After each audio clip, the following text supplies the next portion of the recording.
안녕하세요. 읽다, 읊다, 머물다입니다. 글 속 마음을 소리로 전해드리려고 합니다. 제가 오늘 소리로 전해드릴 낭독은 양 기자님의 장편소설 모순입니다. 양 기자의 장편소설 모순은 1998년에 출간된 작품으로 현대 한국 사회의 다양한 인간 생활과 삶의 아이러니를 따뜻하면서도 통찰력 있게 그려낸 작품입니다.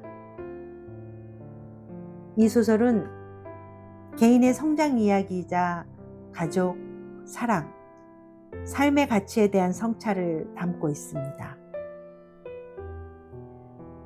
이 책의 기본적인 정보를 알려드리면 제목은 모순, 저자 양 기자, 출간은 1998년, 장르는 현대장편 소설이고 펴낸 곳은 도서출판 쓰다입니다. 주제어는 가족 사랑, 자아 찾기, 인생의 모순이 나타나 있습니다. 줄거리를 요약해보면 주인공 안진지는 29세의 평범한 여성으로 대학을 졸업하고 직장 생활을 하며 서울에서 자취를 하고 있습니다.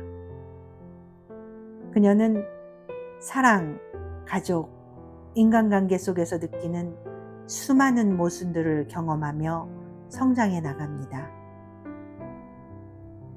안진지는 결혼을 약속했던 남자에게 배신당하고 가족 간의 갈등과 상처, 친구와의 거리감, 사회의 이중성 등 다양한 관계 속에서 삶의 본질적인 질문들을 마주합니다.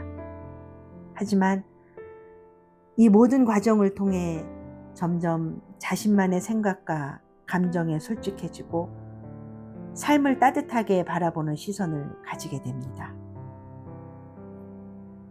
소설 속 주요 인물로는 안진진, 주인공이고 29세, 진지하면서도 유쾌한 시선을 가진 여성이고 삶의 모순과 마주하면서 성숙해집니다. 그 다음 안진진의 부모, 이혼한 상태고 각각 다른 방식으로 진진에게 영향을 미칩니다. 그 외 등장인물로는 엄마 친구 연주, 그리고 이모, 할머니 등 다양한 주변 인물들이 진진의 내면 성장에 관여합니다. 다음으로는 작품의 의의를 살펴보면 모순은 출간 당시 30만 부 이상 판매되며 큰 반향을 일으켰고 오늘날까지도 많은 독자들에게 사랑받는 한국 현대문학의 대표적인 성장소설입니다. 특히 여성의 시각에서 바라본 삶과 인간관계를 깊이 있게 조명하며 세대를 넘어 공감을 이끌어냅니다. 작품의 구성을 살펴보면 17개의 파트로 나뉘어져 있고 마지막엔 모순의 작가 노트가 실려 있습니다. 오늘부터 모순과 함께 17번의 소리의 여정을 시작할까 합니다. 그럼 첫 번째 소리의 여정, 글의 결을 따라 소리로 머무는 시간, 읽다, 읊다, 머물다 지금 시작합니다. 자, 그럼 모순 책 속으로 들어가 볼까요?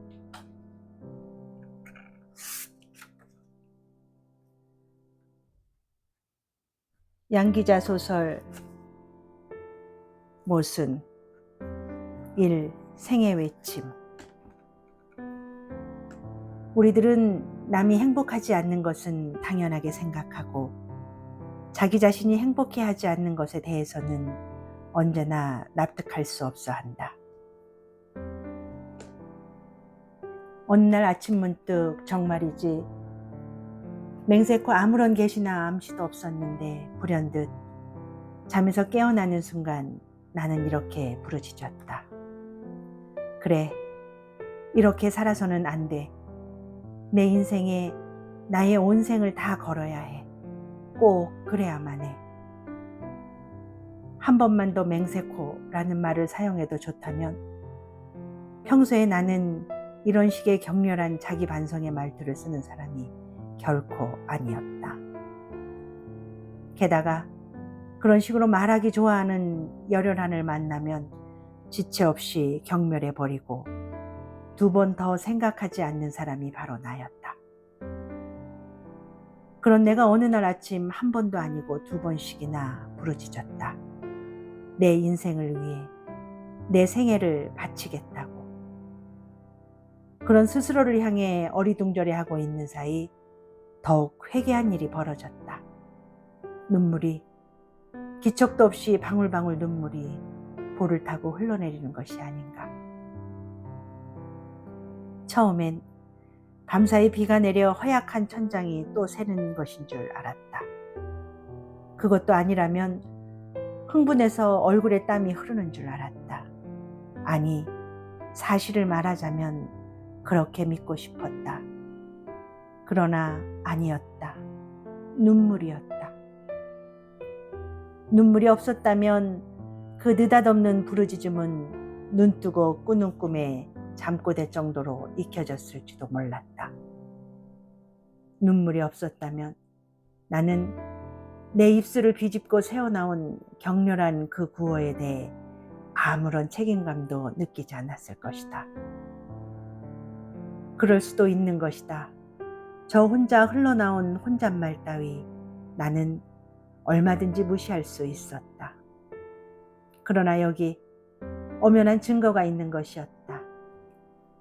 속눈썹에 이슬처럼 달려있는 마지막 눈물 한 방울, 젖어있는 휴지 조각, 맵싸한 기운이 아직 남은 먹먹한 가슴.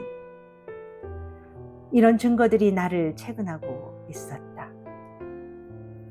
어서 밝혀내라고. 어서 명명백백하게 스스로를 설명해보라고.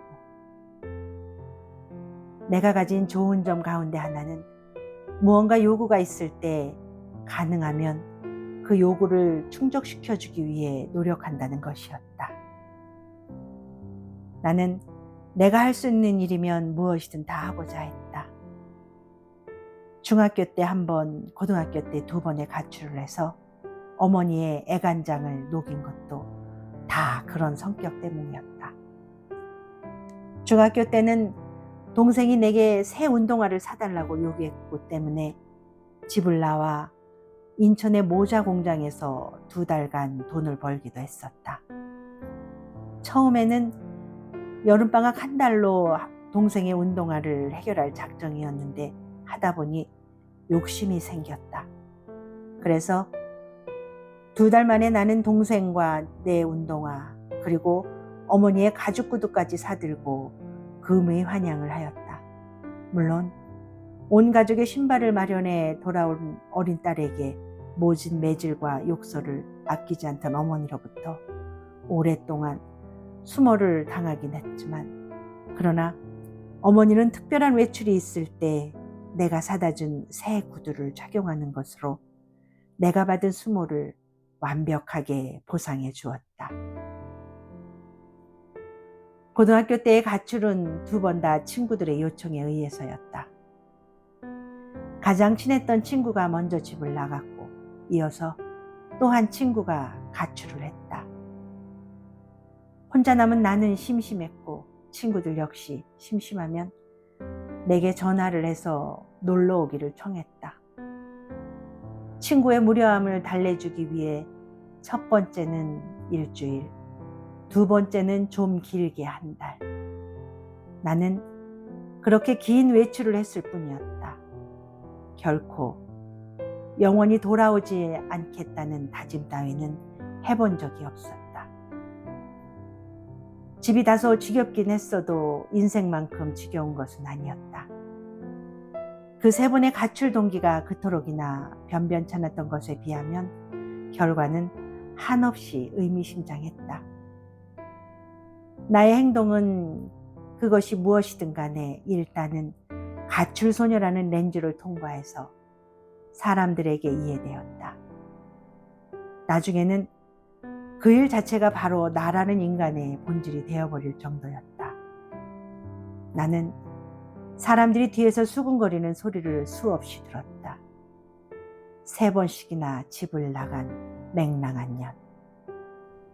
그래서 나는 20살이 넘은 이후 지금까지 한 번도 내 입으로 그 사건을 설명한 적이 없었다. 나는 본능적으로 자신을 보호해야 한다는 사실을 깨달았다. 삶에서 발생하는 에피소드들에 대해서 사람들은 씹을 줄만 알았지 즐기는 법은 전혀 배우지 못한 것이었다.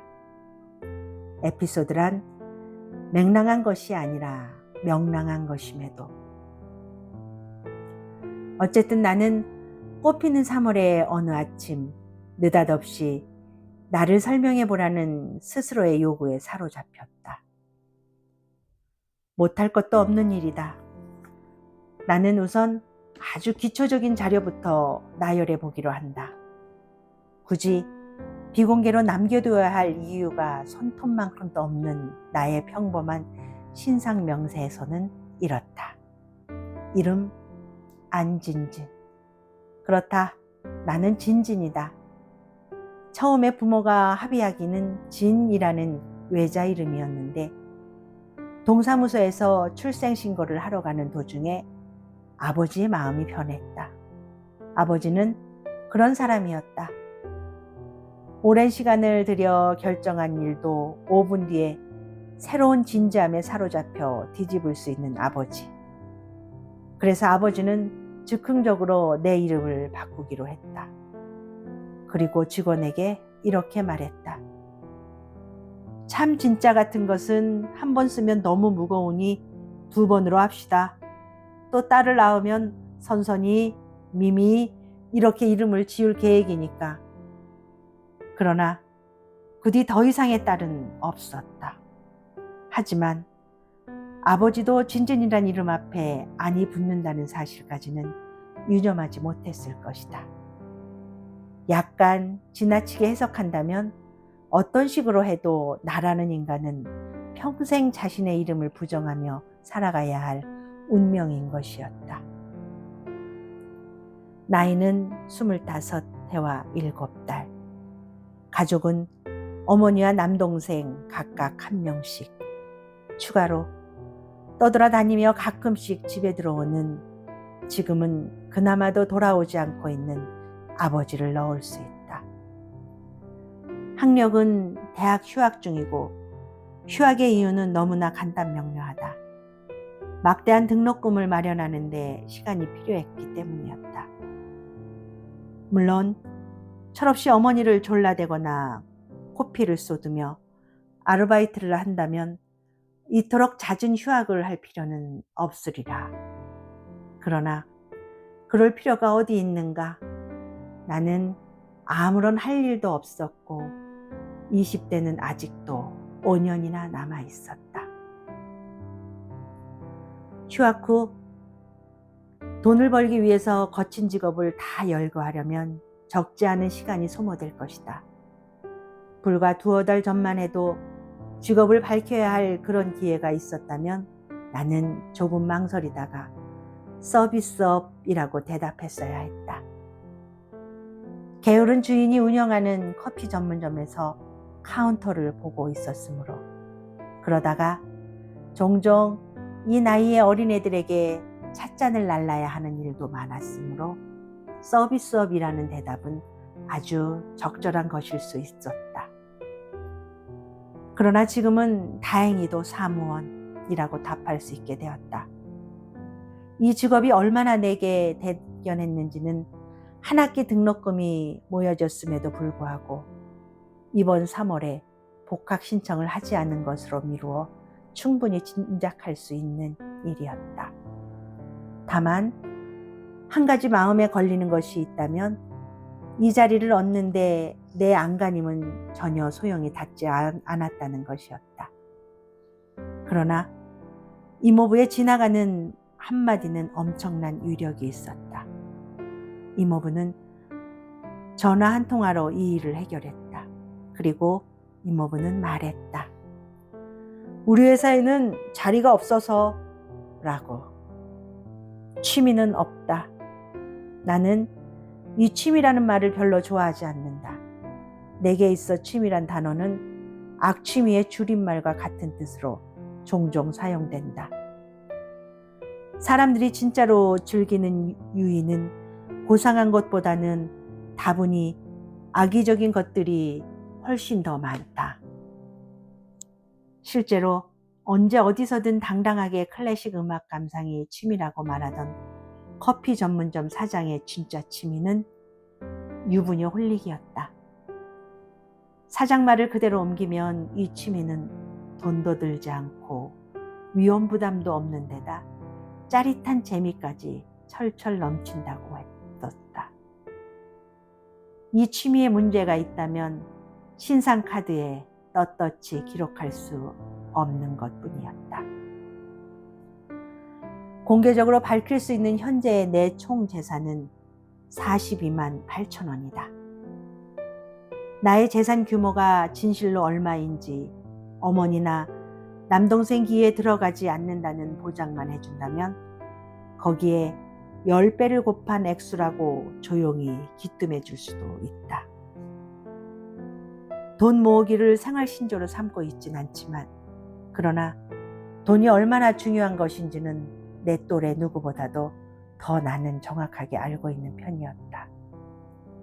사람들이 때때로 어떤 거래나 협상의 자리에서 아주 진지한 얼굴로 중요한 것은 돈이 아니야 라고 말하는 것을 나는 절대 믿지 않는다. 그런 말은 기교일 뿐이다. 중요한 것은 결국 돈이라는 사실을 세상 사람들은 모두 알고 있다. 그 외에 몇 가지 신상 명세를 추가할 수도 있겠다. 가령 크지도 작지도 않는 키라든지 혐오스럽지도 경이롭지도 않은 외모를 지녔다든지 이것저것 잡동사니로 읽은 책이 꽤 되어서 그럭저럭 머릿속은 채우고 있는 편이라든가 하는 것들. 그리고 뒤에 더 이상 이을 말은 없다는 것은 슬픈 일이다. 내 인생의 볼륨이 이토록이나 빈약하다는 사실에 대해 나는 어쩔 수 없이 절망한다. 솔직히 말해서 내가 요즘 가장 많이 우울해하는 것은 내 인생에 양감이 없다는 것이다. 내 삶의 부피는 너무 얇다.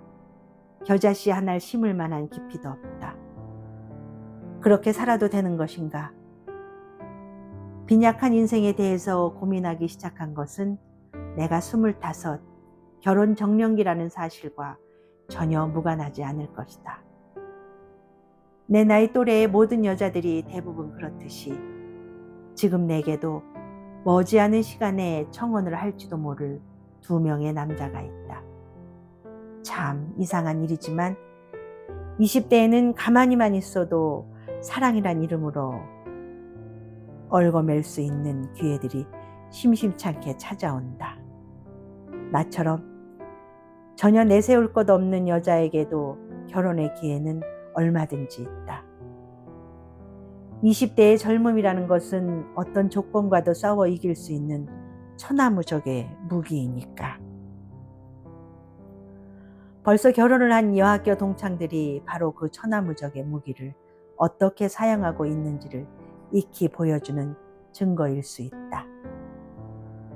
누구라고 말하지는 않겠지만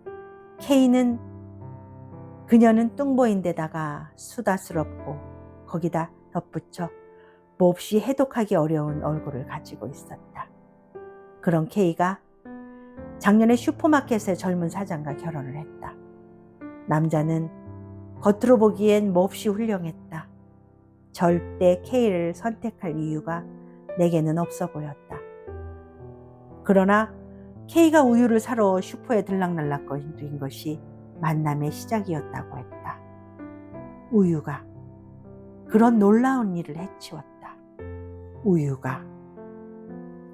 M은 병약한 체질로 학교 다닐 때도 걸핏하면 장기 결석을 하던 친구였다.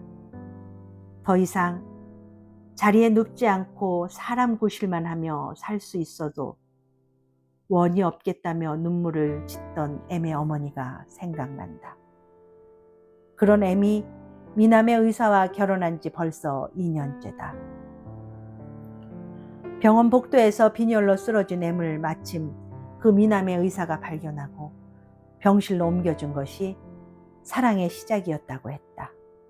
이번에는 빈혈이 그런 놀라운 일을 해치운 것이었다. 빈혈이. 아무리 빛나는 20대라고 해도 극적인 연애담을 누구나 다 소유하는 것은 아니다. 특히 나처럼 매사에 무덤덤하고 세상사에 대해서 시큰둥한 인간에게는 설령 그런 극적인 순간이 찾아온다 해도 발길로 걷어차 버릴 가능성이 많다. 아마 이런 뒷말쯤은 군시렁거릴지 모르겠다. 뭐 이런 일이 다 있다. 유치하게 시리. 그랬으므로 지금 내게 나타난 2명의 남자와도 나는 당연히 몹시 무덤덤하게 만났다. 유치해질 순간은 얼마든지 많았지만 그럴 때마다 번번이 내가 그것을 용납하지 않았다. 감상적이고 유치하게 살지 않았다는 자세는 약간 과장되게 말한다면 내가 지닌 굳건한 세계관이었다. 내게 친구가 거의 없는 것도 사실은 다 그 때문이었다. 나는 감상과 유치함에 대해 언제나 과감하게 적대적이었으니까. 추리해보면 아마도 내 경우에 있어서는 나의 이런 태도 자체가 K의 우유 혹은 M의 빈혈과 같은 효과를 낼 수도 있다. 나는 그렇게 믿고 있다. 20대의 젊음에게는 온갖 것이 다 사랑의 묘약일 수 있다.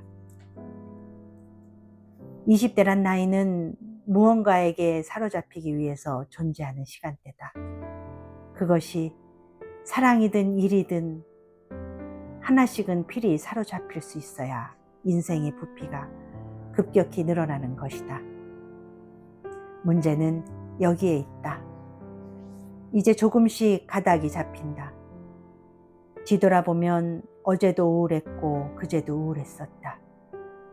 아침에 일어나서 눈물까지 흘리며 절박하게 부르짖을 만큼 우울했었다고 단정할 수는 없지만 그래도 확실히 예전의 나와는 달랐다. 나는 걸으면서도 생각했고 일을 하면서도 생각했고 자면서도 생각했었다. 사랑에 빠져 행복한 사람을 보면서 생각했고 등산에 빠져 주말마다 산에 가는 행복으로 나날을 보내는 옆자리 직원을 보면서도 생각했고 죽을 때까지 공부만 할 수 있다면 정말 행복하겠다고 되뇌며 미국으로 유학을 떠난 대학 동기를 보면서도 생각했다. 그런데 나는 25해를 살도록 삶에 대해 방관하고 냉세화기를 일삼던 나는 무엇인가? 25해를 살아오면서 단 한 번도 무엇에 빠져 행복을 느껴본 경험이 없는 나. 삶이란 것을 놓고 진지하게 대초대조표를 작성해 본 적이 없이 무작정 손가락 사이로 인생을 흘려보내고 있는 나. 궁핍한 생활의 아주 작은 개선만을 위해 거리에서 분주히 푼돈을 버는 것으로 빛나는 젊음을 다 보내고 있는 나. 더욱 나쁜 것은 아직 사랑에 빠지지도 않았으면서 2사람 중 하나를 선택해서 결혼을 해버릴 수도 있다고 중얼거리는 나였다. 그렇게까지 해서 급히 결혼을 해야 할 이유가 내게는 전혀 없다. 하지만 결혼 말고 내 삶의 부피를 늘려줄 만한 어떤 일이 내 앞에 있는 것도 아니다. 빈약한 인생을 걱정한다면 지금의 나로서는 결혼에 빠져보는 것도 하나의 방법일 수 있다. 어리석은 판단에 사로잡히지 않는다는 보장만 있다면. 많은 시간 충분한 검토를 거치겠다고 각오만 열렬하다면 말이다. 그랬다. 나는 흘러간 유행가의 제목처럼 참 바보처럼 살았던 것이었다. 그런 깨달음이 언제부터인가 아주 조금씩 마치 실금이 간 항아리에서 물이 새듯 그렇게 조금씩 내 마음을 적시기 시작했을 것이었다. 항아리의 균열은 점점 더 커지고 물은 걷잡을 수 없이 새들어오고 마침내 마음자리에 홍수가 나버려서 이 아침 절박한 부르짖음을 토해내지 않을 수 없으리라. 이렇게. 그래, 이렇게 살아서는 안 돼. 내 인생에 나의 온 생애를 다 걸어야 해. 꼭 그래야만 해. 홍수가 나버리도록 마음자리가 불편할 때까지 나를 참게 한 힘은 무엇인가? 인생을 방기하고 있다는 자괴감에 시달리면서까지 무의한 삶을 견디게 한 힘은 무엇이었을까? 이제 비로소 이야기의 핵심에 다가가고 있다는 느낌이 든다. 여태까지 이 말을 하고 싶어서 쓸데없는 군말들을 많이도 늘어놓았구나 하는 알 수 없는 긴장감마저 느낀다. 내 삶이 이렇게 굳어진 데는 하나의 까닭이 있었다. 아마도 나는 이 아침 내 삶을 변명하기 위해서라도 꼭 이 말을 하고 싶었던 것인지도 모른다.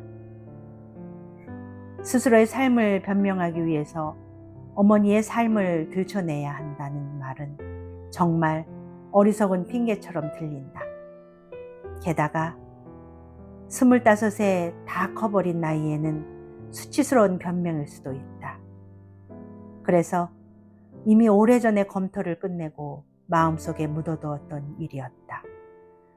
그러나 다시 검토할 수도 있다고 나는 스스로를 위로한다. 내 삶의 뿌리를 더듬기 위해 어머니가 등장하는 것이 꼭 부끄러운 일만은 아니다. 어머니는 일란성 쌍둥이로 태어났다. 두 사람이 부모도 구별 못할 만큼 닮아서 키우는 동안 애를 먹었다는 이야기는 외할머니한테서 귀에 못이 박히도록 들었다. 얼굴도 같았고 성격도 같았고 하다못해 학교 성적까지도 무엇이든 두 사람은 똑같았다. 같은 집에서 같은 옷을 입고 같은 생각을 하며 늘 붙어 다니는 두 사람은 마치 둘로 나누어진 한 사람인 양 보였다고 했다. 도저히 따로 떼어 생각할 수 없는 한 사람. 어머니와 이모는 결혼과 동시에 비로소 두 사람으로 나뉘었다. 두 사람으로 나뉘자마자 이들의 삶은 급격히 달라지기 시작했다. 한 사람은 세상의 행복이란 행복은 모두 차지하는 것으로, 나머지 한 사람은 대신 세상의 모든 불행을 다 소유하는 것으로 신에게 약속이나 받았듯이 그렇게 달라졌다. 안타깝게도 나는 불행을 짊어진 쪽으로 편입되어 이 세상에 태어났다. 어린 시절에 나는 어머니와 이모가 그토록이나 혼란스러웠다. 빗물 새는 단칸방에서 울고 있는 어머니를 보다가 이모 집에 가서 똑같은 얼굴, 똑같은 목소리의 이모가 비단 잠옷을 입고 침실에서 나오는 장면을 목격하게 되면 누구나 다 그럴 것이었다. 울고 있던 어머니가 무대 뒤로 뛰어가 금방 비단 잠옷으로 옷을 갈아입어 입고 행복한 또 다른 사람 역할을 연기하는 1인 2역의 연극을 보고 있는 기분이었다거나 할 수 있을는지. 그때까지만 해도 삶의 고단함이 어머니의 얼굴을 많이 핥혀 놓지 않아서 이모와 어머니를 구분하는 데는 별 어려움이 없었다. 고백하자면 비단 잠옷 쪽이 어머니가 아닌 것을 인정할 수 없었기에 혼란스러워했던 것인지도 몰랐다. 내가 이모의 딸이었다면 그랬다 해도 가난하고 억센 이모와 부자이면서 부드러운 어머니를 혼동하곤 했었을까? 실제로 나와 동갑인 이모의 딸은 쌍둥이 이모에 대해서 한 번도 혼란을 느껴본 적이 없다고 단호하게 말하곤 했었다. 그 애는 새침한 표정으로 늘 이렇게 말했다. 저기 니네 어머니 있다. 니네 어머니? 아니 우리 어머니와 이모를 놓고 비교하는 일을 멈출 때는 내가 사람들 표현대로 심심하면 가출을 하기 시작한 무렵과 거의 같았다. 나는 똑같은 조건 속에서 출발한 두 사람이 왜 이다지도 다른 삶을 살고 있는지 도저히 이해할 수가 없어서 그래서 그만 삶에 대한 다른 호기심까지도 다 거두어 버렸다. 이런 것이 운명이라면 그것을 내가 어찌 되돌릴 수 있으랴. 인생은 탐구하는 것이 아니라 받아들여야만 하는 것. 이것이 사춘기에 내가 삶에 대해 내린 결론이었다.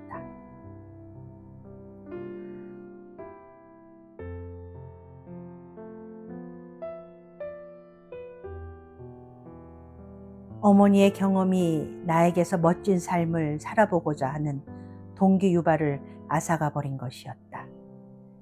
참 이상한 일이다. 이렇게 정리를 해놓고 보니 너무 무겁다. 풀씨가 바람에 날리듯 마음속에서 막연히 부유하던 생각들도 정색을 하고 정리를 해보면 깜짝 놀랄 만큼 심각해지는 것이 정말 이상하다. 내 삶이 이토록 질이 멸렬해진 것을 모두 다 어머니에게 떠넘기고 싶은 생각은 추워도 없었다. 어떤 사건이 일어나면 원인을 분석한다고 때로는 문제가 있는 가정에 혹은 사회에 아니면 제도에 책임이 있다고 말하는 사람들을 나는 별로 신뢰하지 않는다. 가끔 그런 분석들을 명분으로 내세우고 자신의 방종을 정당화하려는 젊은 애들을 만나는데 그럴 때마다 나는 그들의 교활함을 참을 수 없어 한다. 특히 15 되는 어린애들이 텅 빈 머리로 앵무새처럼 그런 핑계를 대고 있으면 뺨이라도 한 대 올려붙이고 싶은 것을 간신히 참아야 한다. 영악함만 있고 자존심은 없는 인간들. 그래서 나는 불행한 어머니에 대해 행복한 이모에 대해 할 수 있는 한 한껏 담담하게 말하고자 한다. 그런 일이 있었지만 내 윗대의 상황이 좀 미묘하긴 했지만 내 삶이 그것에 완전히 빚져 있었던 것은 아니라고. 그러나 이런 말은 어떤가? 우리들은 남이 행복하지 않은 것은 당연하게 생각하고 자기 자신이 행복하지 않은 것에 대해서는 언제나 납득할 수 없어 한다. 얼마 전 어떤 책을 읽다가 우연히 발견한 구절인데 내게는 아주 훌륭한 충고가 되어준 말이었다. 내 삶을 변명하기 위해 어머니를 끌어댈 용기를 품게 한 것도 고백하자면 바로 이 구절 때문이었다. 인생은 바로 이런 것이었다. 나의 인생에 있어 나는 당연히 행복해야 할 존재였다. 나라는 개체는 이다지도 나에게 소중한 것이었다. 내가 나를 사랑하고 있다고 해서 꼭 부끄러워할 일만은 아니라는 깨달음. 나는 정신이 번쩍 드는 기분이었다. 그랬다. 이렇게 살아서는 안 되는 것이었다. 내가 내 삶에 대해 졸렬했다는 것, 나는 이제 인정한다. 지금부터라도 나는 내 생을 유심히 관찰하면서 살아갈 것이다. 되어가는 대로 놓아두지 않고 적절한 순간 내 삶의 방향키를 과감하게 돌릴 것이다. 인생은 그냥 받아들이는 것이 아니라 전 생애를 걸고라도 탐구하면서 살아가야 하는 무엇이다. 그것이 인생이다. 감사합니다. 다음 이 시간에는 제2 거짓말들에 대해 낭독해 드리겠습니다.